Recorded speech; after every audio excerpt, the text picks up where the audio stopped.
sebagai pemeran Desa Rai itu memang mengalir begitu saja kalau Tiang tidak ada rencana, karena Tiang waktu pertama ke sana adalah Tiang tesnya condong, juga dapat condong di Asti dan di samping Niko Tiang Desa Rai sebelumnya Tiang memang sangat sulit karena peran Desa Rai itu sangat terbalik dengan kehidupan Tiang sehari-hari sehari-hari kita hidup kenten tuyo dan keras harus bisa mandiri macam ini kan karena menghargai orang tua dan paman-paman menanggung Tiang harus jadi dan Tiang kan.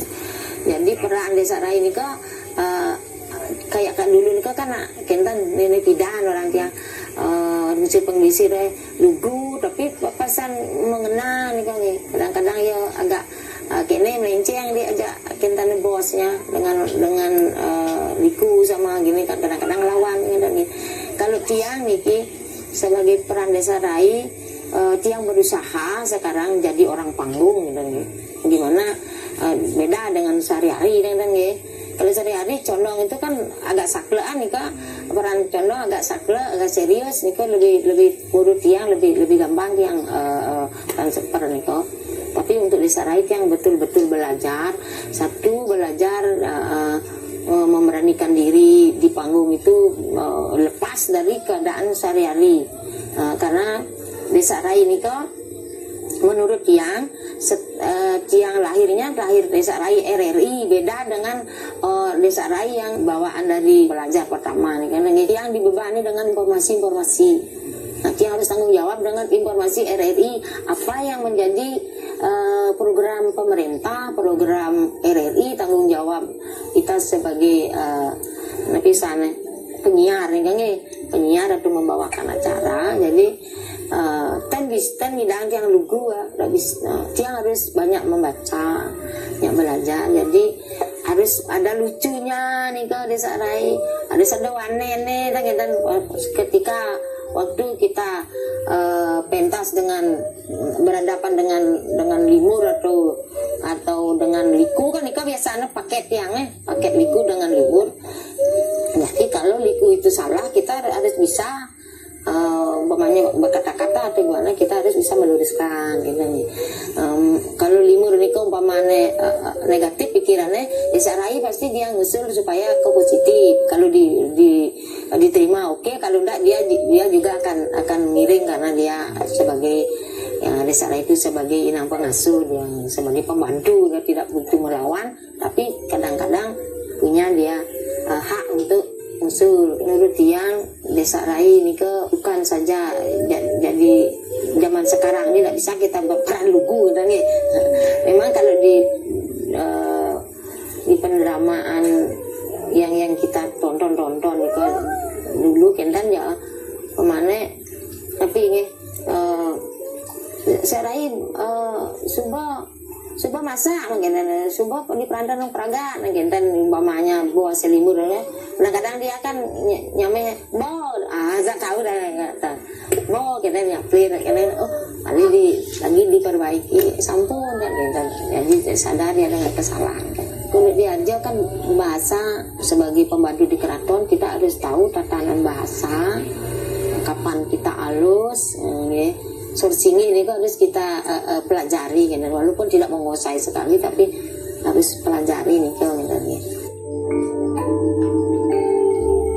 Penggunaan nama Luh Camplung dalam dunia panggung sejatinya spontan saja. Memiliki postur tubuh yang kecil, nama Camplung dirasa pas dan lebih manis kedengarannya. Sebenarnya ada dua nama yang disiapkan, yaitu Tingkih dan Camplung. Kemudian nama Camplunglah yang dipilih. Nama samaran itu dipakai Murniasih saat mulai membawakan program Dagang Gantal yang merupakan acara unggulan RRI Denpasar sampai saat ini.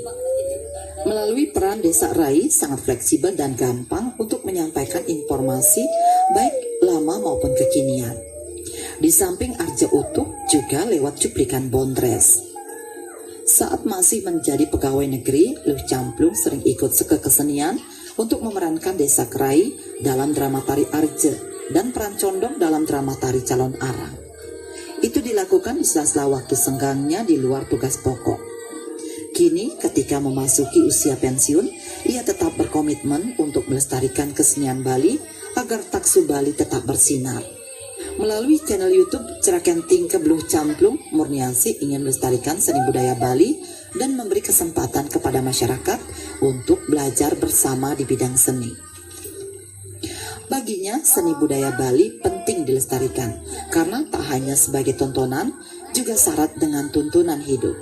Karena itu, Murniasi berharap generasi milenial mau belajar berkesenian. Belajar seni hendaknya jangan setengah-setengah, harus total, sehingga hasilnya bisa maksimal.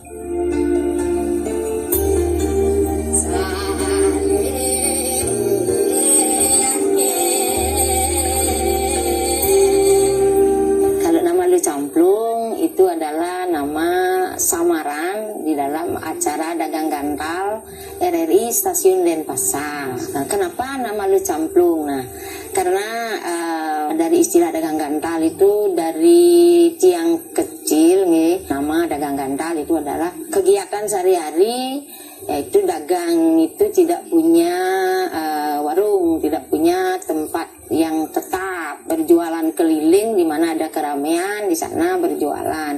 Itu istilahnya dagang gantal. Yang ingin penggemar itu dari semua lapisan itu dasarnya. Kalau sudah dagang, jadi orang kan berbelanja, tujuannya berbelanja. Jadi pembeli itu tidak terbatas umur, kemudian laki perempuan. Yang penting suka sama apa yang kita jual, itu anunya dasarnya. Kemudian Lu Camplung, nah ini spontan saja, yang punya tiang rencana dua nama, sana sesuai dengan postur tubuh tiang genten kecil, ada tingkeh dan camplung. Nah, apa saya pakai itu sendiri aja, itu spontan aja. Oh, rasanya itu lebih nyelenting gitu ya. Lebih manis kedengaran gitu. Saya pakai nama Lu Camplung gitu. Nih, katanya pernah di Bali Pos diginiin, Murniasi kalah populer dengan Lu Camplung, padahal orangnya satu gitu. Ini dibuat tulisan juga. Pun yang diunggah di YouTube, yang tetap bersyukur itu karena yang kembali aja ke jalan hidup tiang ini mungkin tidak, kalau itu ada rezekinya mungkin tidak di sana rezeki tiang mungkin sudah di Tuhan sudah memberikan sebelumnya atau nanti mungkin gitu. Tiang tidak permasalahkan itu. Tiang tetap terima kasih juga kepada yang punya channel mengunggah tiang gitu. Jadi dari sana juga tiang tergugah untuk bikin channel gitu. Bikin channel Cerakenting Kebluh Camplung judulnya. Nah, yang senang dengan apa yang tiang transfer, ilmu yang tiang transfer lewat YouTube, silahkan di sana gabung sampurna ngusap sih kan apa yang kepentingannya di subscribe dan kalau memang sayang dan memang dari sana anak-anak belajar bersama, tiang bukan mengajar ini, anak belajar bersama. Terima kasih semuanya, terima kasih dan ini tetap terima kasih dan semoga yang ikut melestarikan kesenian kita, kesenian Bali lewat manapun, semoga kesenian kita tetap lestari dan berkembang terus. Berapa tiang kalau memang betul-betul mau mempertahankan, melestarikan kesenian Bali ya, dimanapun Anda berada, ring di jojo yang sampun kayunya jangan setengah-setengah belajar. Ada desa rai, dipelajari desa rainya gimana sampai matang, karena nanti kita akan ditanyakan oleh generasi kita. Pang bisa masih ngortau bedik lah Tapi pun peran kita harus total lah belajar kenten. Nah itu mana yang bisa dilestarikan, yang harus dilestarikan. Jangan semua baru berperkembangan, baru ingin mengembangkan, jangan terlalu diobrak-abrik gitu nih. Kalau kreasi silahkan dikreasikan, tapi ingat dah batas-batas kita gitu. Kita di desa rai jangan karena desa rai lo mikir beda dengan cowok itu. Tiang sebagai lo terlalu porno kan. Ya. Jadi kewanitaan kita tidak berharga, nanti karena hilang penghargaan kita sebagai kaum wanita, kaum perempuan. Anulah batas-batas dan itu jangan terlalu porno gitu, karena kita punya budaya yang terhormat lah gitu nih.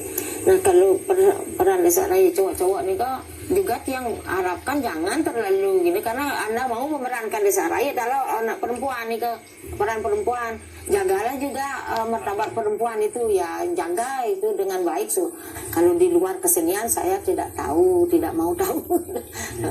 Yang ragon berkesenian kita di panggung, ditonton orang, ingat disiplin, udah itu budaya, supaya menghibur dan ada inti yang kita sampaikan yang positif gitu untuk sama moral kita gitu nih. Nika yang menurut yang pribadi begitu.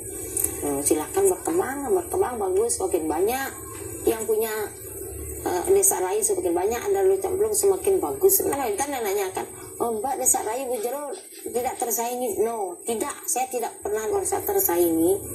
Yang rasakan adalah perkembangan. Jadi kesenian kita berkembang, banyak orang yang ikut melestarikan, karena persaingan untuk taksu tidak semua sama. Yang semua Pergino itu punya karisma, punya taksu masing-masing gitu.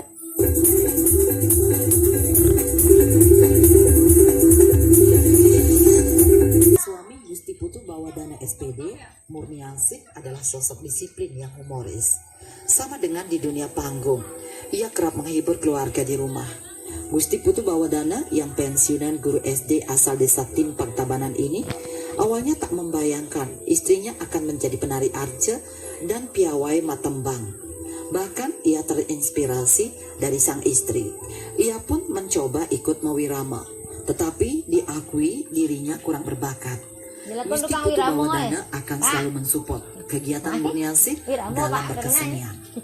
Namun kesehatan mesti tetap diperhatikan.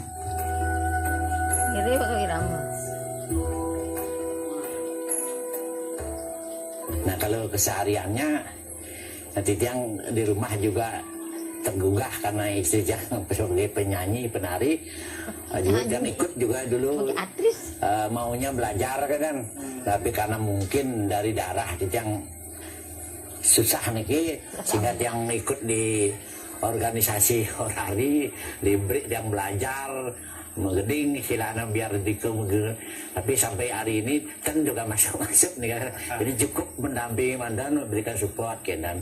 Jadi di rumah selama Reki pun dari awal dari penari ini kan, jadi yang tidak pernah merasa dirugikan, tidak didampingi, tapi tetap dukung support nih kan kegiatannya sampai berjalan sampai makin di panggung menghibur, tapi di rumah tetap yang sebagai suaminya, apalagi sekarang buat cucu, tetap juga dihibur juga terhibur kan. Jadi sama kayaknya tidak jauh. Jadi apa kesehariannya dengan apa yang diceritakan di panggung gitu. Nah mungkin apa yang dialami di keluarga bisa ditransfer di panggung kadang-kadang apa kejadian-kejadian situasi, nah itu jadi bisa disampaikan di panggung. Jadi yang harapkan pada istri supaya pertama jaga kesehatan, benar sekali makin diutamakan kesehatan, ingat ya pola makan dan sebagainya supaya niki kegiatan yang sudah dilaksanakan selama niki biar bisa jalan meskipun dalam umur yang sudah cukup, karena niki yang takut dari umur yang kepala 6 niki, nah itu yang supaya ya mawas diri lah sedikit, tidak memperusir tenaga, lihat situasi kondisi kesehatan nih mantan yang diharapkan. Pemirsa, demikian kiprah Murniansih dalam berkesenian. Semoga menginspirasi.